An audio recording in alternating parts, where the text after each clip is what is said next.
Bonjour à tous. Ce 2 octobre, c'était l'ouverture de la saison des injections. Covid, HPV. On va parler des deux. Avec quand même, là c'est notable, cette année est très notable, un acharnement pathétique des covidistes qui se retrouvent face à un mur. Mais la propagande, elle est là, elle est intense. Avec même ce prix Nobel de médecine, on va y revenir.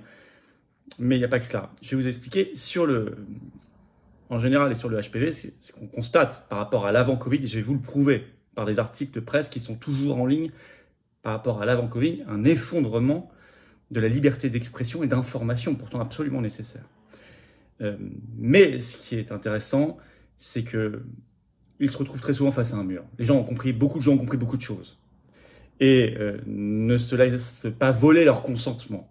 C'est très important, parce qu'il a été tellement brutalisé pendant le Covid, ce consentement, que la liberté doit prévaloir. C'est évidemment pas une vidéo médicale. Cette chaîne n'a rien à voir avec la médecine. Vous le savez très bien. On fait de l'analyse à partir de sources indéniables.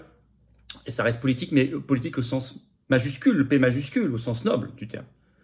Vivre ensemble dans la cité et se construire un avenir. C'est le but des patriotes. N'hésitez pas, elle est importante à diffuser cette vidéo, à la relayer. Pour ça, à vous abonner à cette chaîne YouTube. Ça augmente beaucoup les abonnements. Merci à vous, à ceux qui se sont abonnés ou réabonnés si YouTube vous avez désabonné par mégarde. Vérifiez. C'est un petit clic en dessous pour s'abonner à la chaîne. C'est gratuit, c'est instantané. Il suffit de cliquer. Profitez-en pour appuyer sur la petite cloche à côté une fois que vous êtes abonné. Comme ça, vous êtes notifié dès qu'il y a une nouvelle vidéo sur la chaîne ou un nouveau direct. Vous le savez automatiquement. Merci beaucoup à ceux qui s'abonnent. Ça donne beaucoup plus de référencement, de possibilités de référencement à toutes ces vidéos automatiquement. Voilà. Donc, grand merci pour prendre ce quart de seconde et de cliquer dessus. Nos rendez-vous approchent. Là, hein. Samedi 7 octobre, c'est très bientôt. Grande manif nationale pour le Frexit et la sortie de l'OTAN. C'est fondamental. Hein. Donc aussi la sortie de l'OMS, bien sûr. Enfin, tout ce qui est CEDH, Schengen, l'euro, tout ce qui est supranational, tout ce qui est oligarchique. Ça se mobilise dans tous les pays. Il faut qu'on soit à la hauteur. En France, on le sera. J'ai des informations comme quoi il y aura beaucoup de monde. Venez, c'est ouvert aux adhérents, non-adhérents, à tout le monde. Rendez-vous 14h, Paris, place du Palais Royal, ce samedi 7 octobre, grande manif nationale. Par ailleurs, je commence mon tour de France de la liberté à Fréjus le jeudi 12 octobre, rendez-vous 19h, quartier Saint-Égulphe, salle Charles-Denis. C'est entrée 5 € pour toute la soirée. On vous offre un verre de l'amitié, les discussions, les discours bien sûr. C'est jeudi 12 octobre, il y a un petit formulaire d'inscription pour Fréjus, ça nous aide énormément à organiser, c'est bien préférable que vous vous inscriviez, ça prend 5 secondes. C'est en dessous le lien pour s'inscrire à Fréjus, donc le 12 octobre, sous la vidéo en description. Je vous attends. Voilà, ça couronne un engagement, ça c'est de la résistance en barre, voilà, solide, fiable, du concret, du terrain, on l'a prouvé, de la sincérité, de la ténacité, c'est anti-oligarchique, c'est la résistance humaine, patriotique, c'est beau de se battre pour nous et les générations qui viennent. C'est beau d'être adhérent, c'est bien, parce qu'on se bat pour des belles valeurs de liberté, de vérité, de souveraineté, de paix, de justice. Mais en même temps, on est mis en relation avec des gens qui pensent comme soi, près de chez soi. C'est ça l'intérêt aussi d'être adhérent, non adhérent, ou réadhérent si vous avez été adhérent et que vous n'êtes plus à jour. Vous pouvez faire un don de soutien aussi au mouvement pour lui permettre de faire plus d'affiches, de tracts, de manifs, d'opérations coup de poing et tout le reste. Des choses très concrètes qu'on ne pourrait pas faire sinon. Comment on fait pour adhérer, réadhérer? C'est le premier lien sous la vidéo en description. Ce lien, je l'ai mis en commentaire épinglé, une petite fiche maintenant sur l'écran et dans les dernières secondes de la vidéo, le lien apparaît aussi sur l'écran. Choisissez. Faire un don de soutien au mouvement, c'est le deuxième lien sous la vidéo en description. Tout ça, c'est défiscalisé aux 2 tiers pour vous, c'est-à-dire que ça fait baisser vos impôts concrètement, parfois massivement. Si vous mettez 30 €, ça vous fait en fait 20 € de réduction, ça fait 10 € que ça vous coûte après. Si vous mettez 3000, c'est 1000, ça vous coûte 1000 à la fin. Si vous mettez 5, ça vous coûte 1,70, etc. Bravo aux donateurs, aux réadhérents, bienvenue aux nouveaux adhérents patriotes. Alors, la saison, je dirais, vaccinale des injections, on va beaucoup dire injection dans la vidéo, hein. Acharnement pathétique des covidistes face à un mur, avec beaucoup de propagande, de mauvaise foi, de mensonges, mais aussi en face un mur et beaucoup d'envie de liberté. Voilà, alors on va commencer bien sûr. Qu'est-ce qui s'est passé ce 2 octobre? C'est l'ouverture de la saison des injections. Hein. D'abord le Covid. Un acharnement pathétique, grossier, propagandiste. Je vais vous en donner quelques exemples. Alors pourquoi ça a commencé le 2 octobre? Parce que déjà le nouveau ministre de la Santé, Aurélien Rousseau, qui est très covidiste, hein, ancien directeur de l'Agence régionale de santé d'Île-de-France, je vous le rappelle, a avancé la saison de 2 semaines. Donc il l'a mise au 2 octobre. Et alors, vous avez une foison de propagande dans tous les sens, d'ailleurs, jusqu'au prix Nobel, je vais vous expliquer. France Info ce 2 octobre, le titre Covid-19, 6 questions sur la nouvelle campagne de vaccination qui débute le 2 octobre, alors que le virus fait son retour, écrit France Info, c'est pour les personnes vulnérables, mais aussi, il est écrit, la vaccination est également recommandée à ceux ayant des contacts réguliers avec ces personnes vulnérables. Alors pour les 5 ans et plus, et pour les moins de 5 ans, c'est une seule dose. On vous dit tout ça, hein, voilà, comme si ça s'adressait aussi aux moins de 5 ans, bon, aux gamins. Bon. Donc tout ça est quand même assez appuyé. Il y a même sur France Info le même jour l'interview de Brigitte Autran qui dirige le COVARS étant le nouveau conseil scientifique, et qui dit, je cite, « Le virus reste imprévisible et dangereux ». Donc on voit toujours le narratif de la peur, avec le retour quand même d'une grosse fausse info. Ça c'est vraiment très problématique de sortir encore sur une onde pareille et à son niveau des choses pareilles. Je la cite, « Il est aussi particulièrement recommandé de vous faire vacciner pour protéger les autres. Pareil pour les soignants. Ce vaccin va aussi vous protéger de l'infection. » Elle dit ça, Brigitte Autran. Enfin écoutez, même Pfizer devant le Parlement européen a reconnu qu'ils n'avaient même pas testé ça. Puis on a vu les chiffres, on a vu la réalité. Et là, on en est là, quoi. En octobre 2023, sur France Info, la présidente du COVARS. Pourquoi ? C'est de la propagande. C'est de la propagande. Au même niveau, vous avez ce 3 octobre sur France Inter, Aurélien Rousseau, je l'ai entendu moi-même, qui dit, je cite, « On a maintenant 3 ans de recul, on n'a pas d'effet secondaire. » Alors pour inciter les gens à se faire une nouvelle injection, mais on ne dit pas ça. Qu'est-ce qu'on dit à ce moment-là à Marc Doyer, à toutes les victimes, à toutes les associations, Vérity France et tant d'autres, qui rêvent, qui ne sont pas perdus de proches, qui ne sont pas eux-mêmes victimes? C'est honteux. Bon. Mais c'est de la propagande. Alors, parfois on invite même directement Pfizer. Pfizer est venu sur France Info ce 2 octobre, interview de Bruno Valtier, un directeur médical de Pfizer, on n'est jamais mieux servi que par soi-même, hein, et qui dit « Il suffira d'être vacciné une fois par an, en même temps que la grippe ». Bah voilà, comme ça fait des contrats pour le labo. Je vais vous citer exactement, voire plus, hein, je vais vous citer exactement. Ça vaut le coup quand même. Je cite, « Pfizer travaille sur la possibilité d'un vaccin combiné entre le Covid et la grippe. Cela va simplifier l'administration du vaccin, explique le spécialiste. La seule difficulté, c'est qu'il faudra tous les ans, voire plus fréquemment, adapter le vaccin contre le Covid et celui contre la grippe. Mais avec les vaccins ARN messagers, ce n'est pas un problème. Cette technologie permettant de rapidement changer le produit pour l'adapter aux différents variants. » Voilà. Le quart d'heure de pub. Alors, nous, on y a eu droit à nos attaques. Hein, c'était sur RMC et BFM Story le 2 octobre en matinée, où on nous a attaqué, on a remontré nos manifs, nos tweets, etc. Très bien. On en prend, on fait partie aussi de leur propagande, mais ça prouve que nous, on fait et qu'on agit. On n'est jamais attaqué quand on ne fait rien, vous me direz. Effectivement. Mais c'est pas grave. On a le cuir épais et surtout, ça prouve qu'on les embête beaucoup. Alors, grosse propagande autour de l'ARNM. 20 minutes, journal 20 minutes, ce 2 octobre, le titre, article, Covid-19, cancer, VIH, bronchiolite, l'arsenal des vaccins ARN messagers est en pleine expansion. Voilà. Et puis, vous avez dedans l'interview de Palma Rochi, directrice de recherche à l'INSERM, qui dit « Il provoque une meilleure réponse immunitaire et sont rapides et faciles à produire. » Bon. Et puis, vous avez Libération qui revient et qui rebondit sur le prix Nobel. Alors ça, c'est incroyable. Le 2 octobre, hasard du calendrier, est remis le prix Nobel de médecine. Et figurez-vous qu'il a été remis à 2 personnes, Katalin Karikó et Drew Weissman.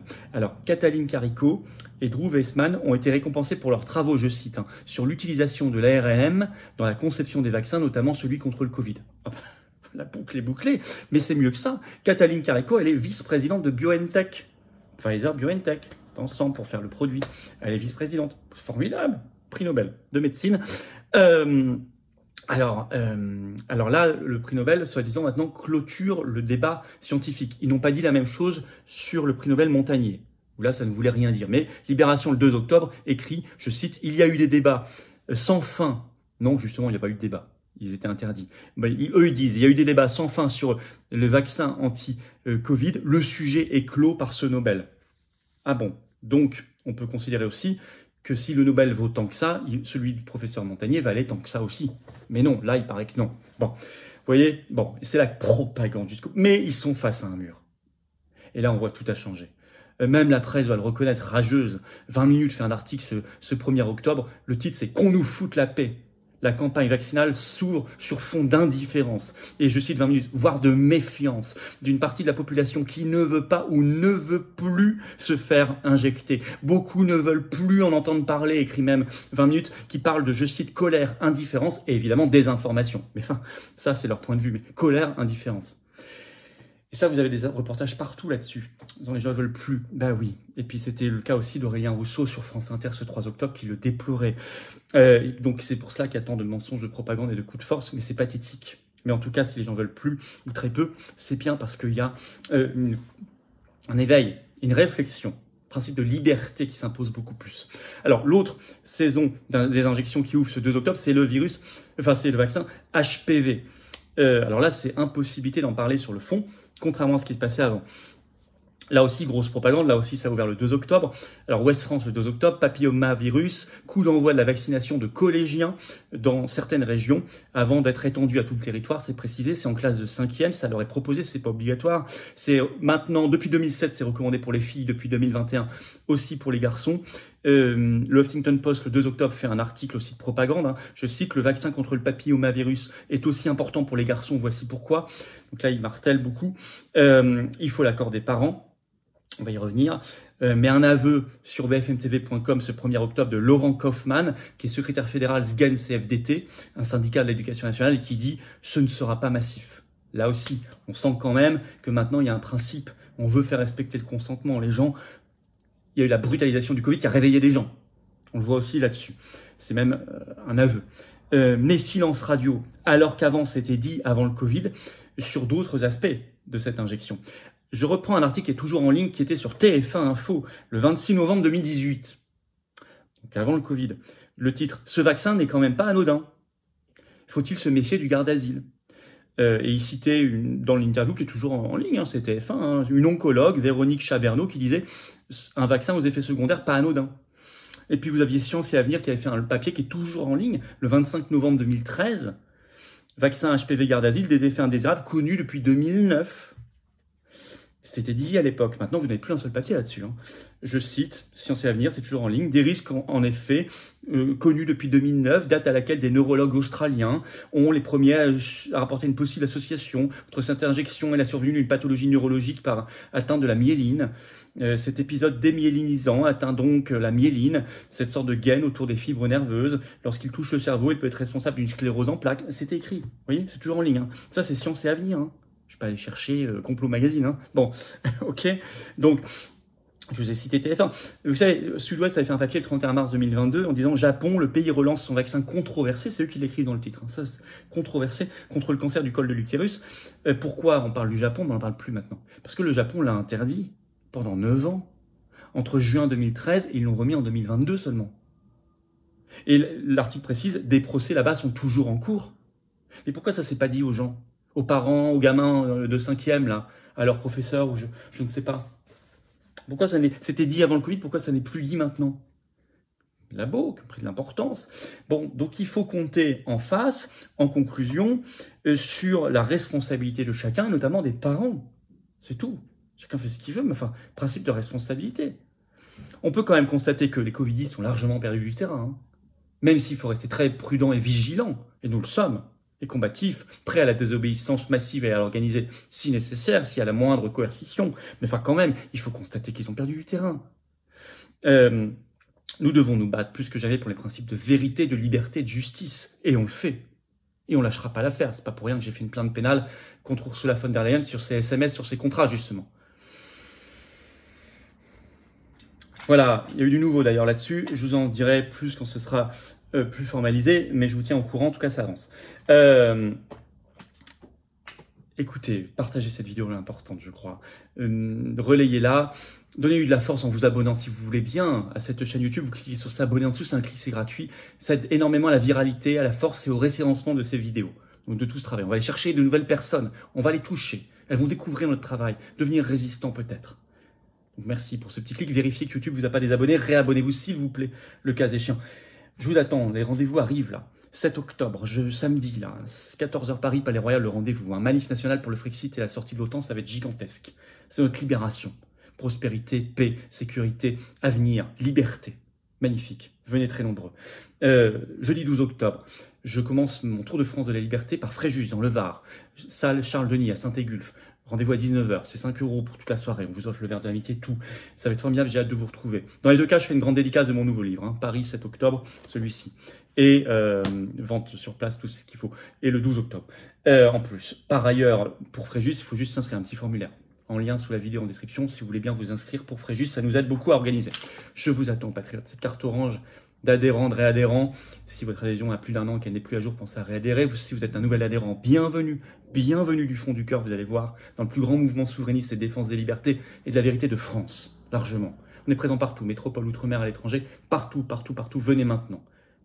Maintenant, pas la semaine prochaine, pas dans un an, je ne sais quoi. L'oligarchie, elle ne retient pas ses coups. Maintenant. Venez vous battre. J'ai envie d'être à vos côtés et je suis sûr que vous voulez trouver un cadre d'action, de proposition. Adhérer, c'est le premier lien sous la vidéo en description. Ce lien est en commentaire épinglé, dans quelques secondes il apparaît sur l'écran, choisissez. Faire un don de soutien au mouvement, c'est le deuxième lien sous la vidéo en description, ça permet de faire plus d'actions concrètes, très concrètes. Sinon on ne peut pas, on n'a pas les millions du système, on n'a pas les copains grands banquiers, grands journalistes, grands oligarques, non pas du tout. Nous c'est la résistance et l'anti-oligarchie. Tout ça c'est défiscalisé aux 2 tiers pour vous. Bravo aux donateurs, aux réadhérents, bienvenue aux nouveaux adhérents patriotes et vive la France.